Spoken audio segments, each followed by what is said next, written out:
Good morning. It is August 11th. Today we're going to be reading from Nehemiah 1 1 through 3:14, 1 Corinthians 7 1 through 24, Psalms 31 19 through 24, and Proverbs 21 4. Every day we like to do the Lord's Prayer, so if you will join in with me, I greatly appreciate it. Our Father who art in heaven, hallowed be thy name. Thy kingdom come, thy will be done on earth as it is in heaven. Give us this day our daily bread. Forgive us our trespasses as we forgive those who trespass against us. Lead us not into temptation, but deliver us from evil. For thine is the kingdom, the power, the glory, forever and ever. Amen. Nehemiah 1 1 through 3 4. The memoirs of Nehemiah, son of Hakaliah. It was the month of Kislev in the 20th year. At the time, I was in the palace complex of Susa. Hanani, one of my brothers, had just arrived from Judah with some fellow Jews. I asked them about the conditions among the Jews. There who had survived the exile and about Jerusalem. Well, don't tell me Nehemiah is going to be talking like that. They told me the exile survivors who are left in their province are in bad shape. Conditions are appalling. The wall of Jerusalem is still rubble. The city gates are still cinders. When I heard this, I sat down and wept. I mourned for days, fasting and praying before the God of heaven.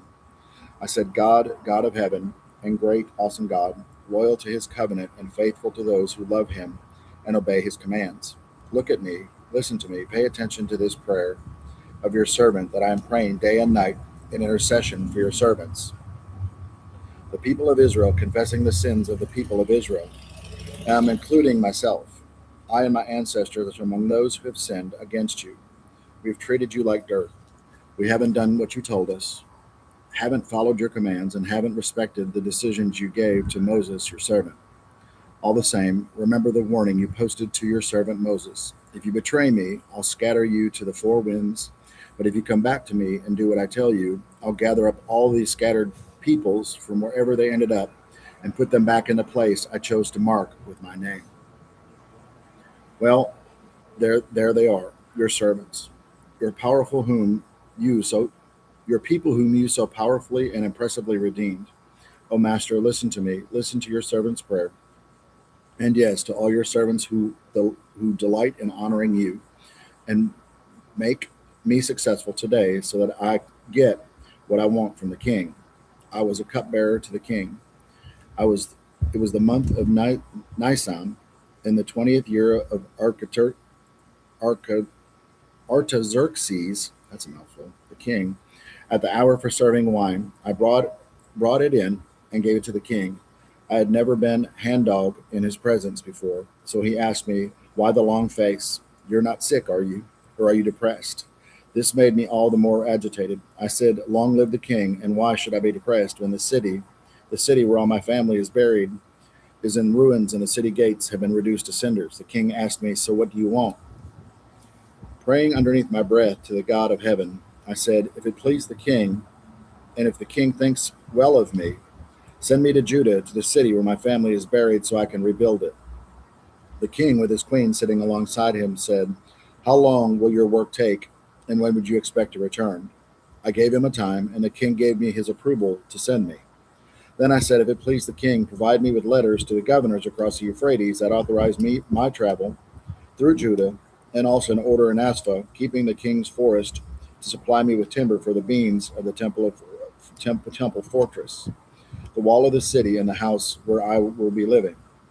The generous hand of my God was with me, and in this the king gave them to me. When I met the governors across the river, the Euphrates, I showed them the king's letter. The king even sent along a cavalry escort.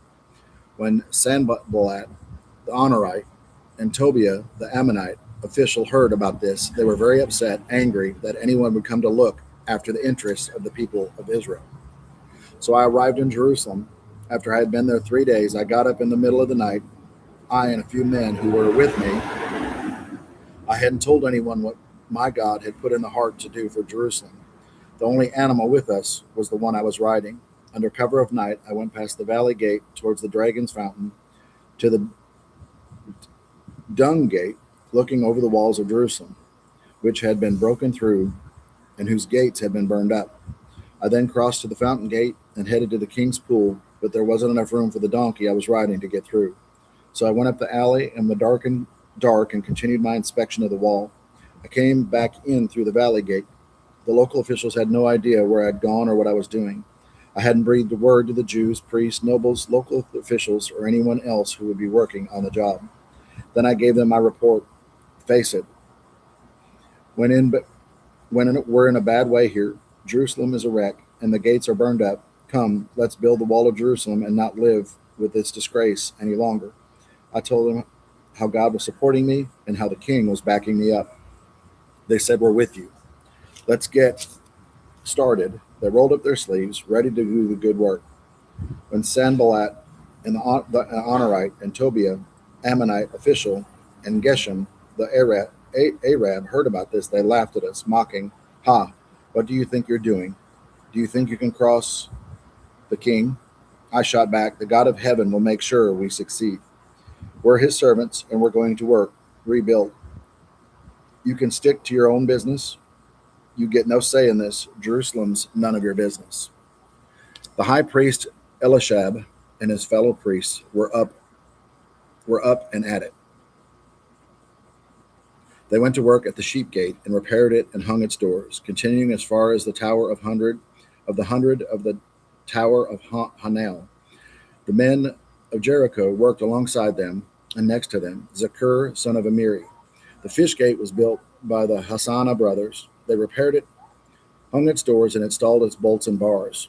Meremoth, son of Uriah, the son of Hakuz, worked next to him. Meshullam, son of Bechiria, and the son of Mershizabel, next to him, Zadok, son of Bahana, and next to him, the Tekoites, except for their nobles, who wouldn't work with their master and refused to get their hands dirty with such work.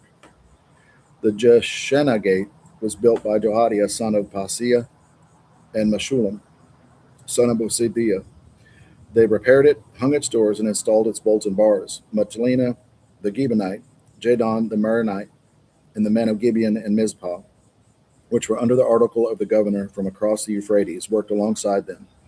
Uziel, son of Hariah, and the goldsmiths' guild worked next to him, and next to him Haniah, one of the perfumers. They rebuilt the wall of Jerusalem as far as the broad wall.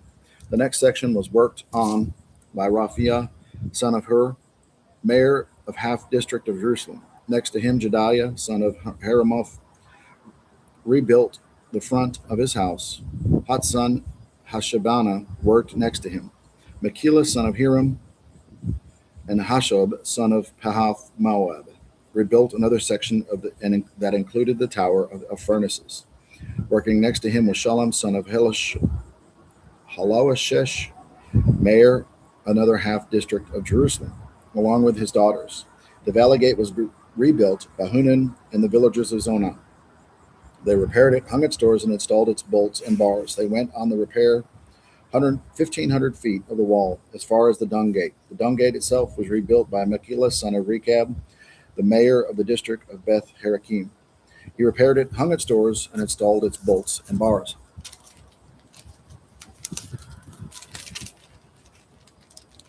Okay, that's it for that.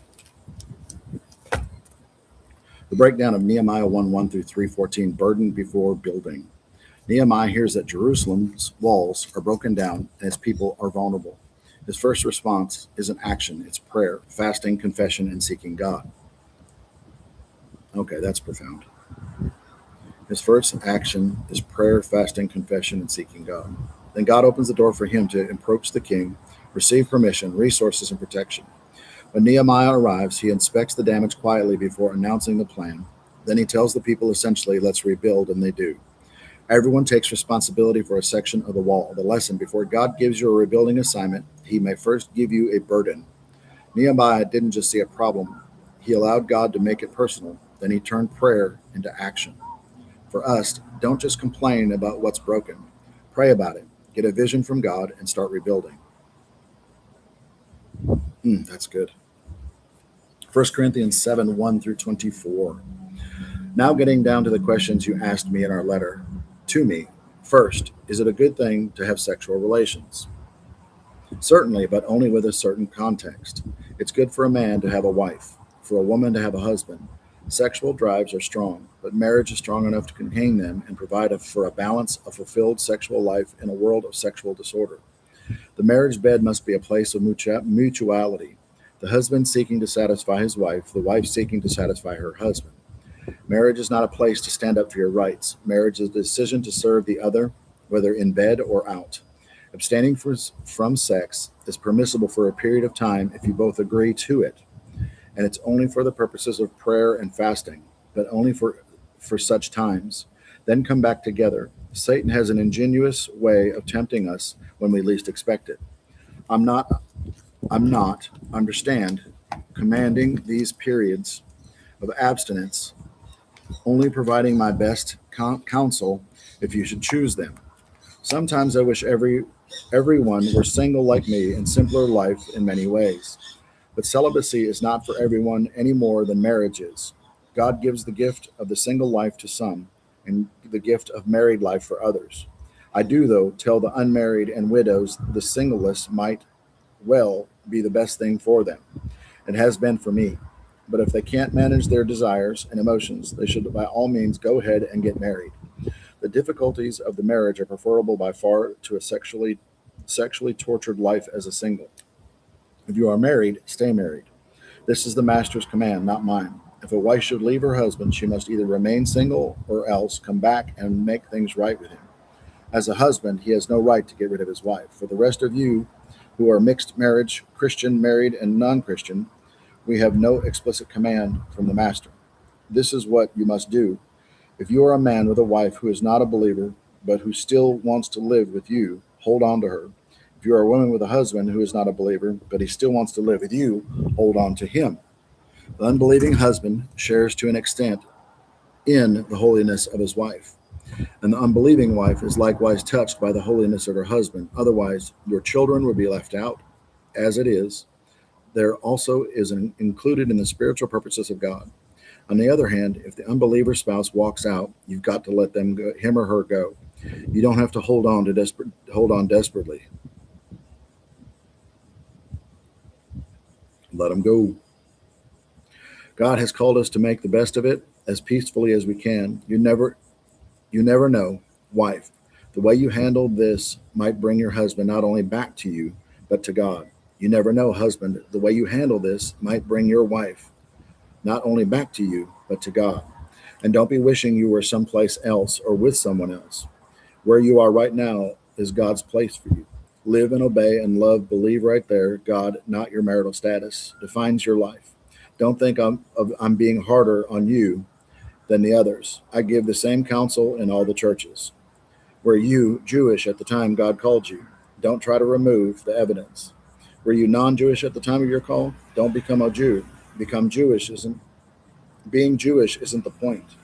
The real important thing is obeying God's call, following his commands. Stay where you were when God called your name.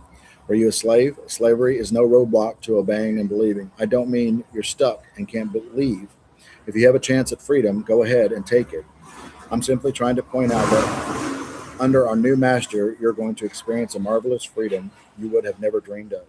On the other hand, if you were free when Christ called you, you'll experience a delight enslavement to God you would never have dreamed of. All of you, slave and both free, were once held hostage in sinful society. Then a huge sum was paid out for your ransom. So please don't, out of old habit, slip back into being or doing what everyone else tells you. Friends, stay where you were called to be. God is there. Hold the high ground with him on your side. Break down 1 Corinthians 7, 1 through 24. Honor God where you are. Paul addresses marriage, singleness, sexual temptation, divorce, and relationship between believers and unbelievers. His central message that is marriage is good and singleness is also good. What matters is faithfully serving God in the situation he's called you to. Paul also teaches that marriage requires mutual responsibility, not selfishness. Neither spouse is simply living for themselves. And perhaps the biggest principle is found in verse 24. Remain faithful to God where he has placed you. The lesson, your relationship status doesn't determine your usefulness to God. Married, single, divorced, old, young, your calling is to belong to Christ and honor him right where you are. Ouch. That's good. Psalms 31:19 through 24. When a stack, make sure I turn it off. When a stack of blessing, what a stack of blessing you have piled up for those who worship you, ready and waiting for all who run to you. To escape an unkind world, you hide them safely away from the opposition. As you slam the door on those oily, mocking faces, you silence the poisonous gossip. Blessed God. His love is the wonder of the world. Trapped by a siege, I panicked. Out of sight, out of mind, I said, but you heard me say it. You heard and listened. Love God, all you saints. God takes care of all who stay close to him, but he puts back in full those arrogant enough to go it alone. Be brave, be strong, don't give up. Expect God to get here soon. The breakdown of Psalms 31:19 through 24. Be strong and take heart. David ends this Psalms by celebrating the goodness of God even when life feels overwhelming. God has goodness stored up for those who trust him. David has experienced fear, rejection, and trouble, but he discovers something powerful. God is still faithful. Then comes the encouragement. Be strong and take heart, all you who hope in the Lord. Your circumstances may change, but God's character doesn't. For you're waiting, hurting, or wondering what God is doing, don't surrender your hope. God sees you, God hears you, and God is still good. Proverbs 21:4. Arrogance and pride, distinguishing marks in the wicked, are just in plain sight. Proverbs 21:4, the breakdown says, the heart reveals itself. This verse warns against pride and arrogance. What we think is happening internally eventually shows up externally. Pride isn't just an attitude, it reflects our actions, decisions, relationships, and priorities. The lesson: God isn't merely concerned with what you accomplish, he's concerned with the condition of your heart while you're accomplishing it. If no one told you today, I love you and I appreciate you. We will see you tomorrow. It'll be August 12th. I love you. I love you. I love you. Have a better than good day. We'll see you tomorrow.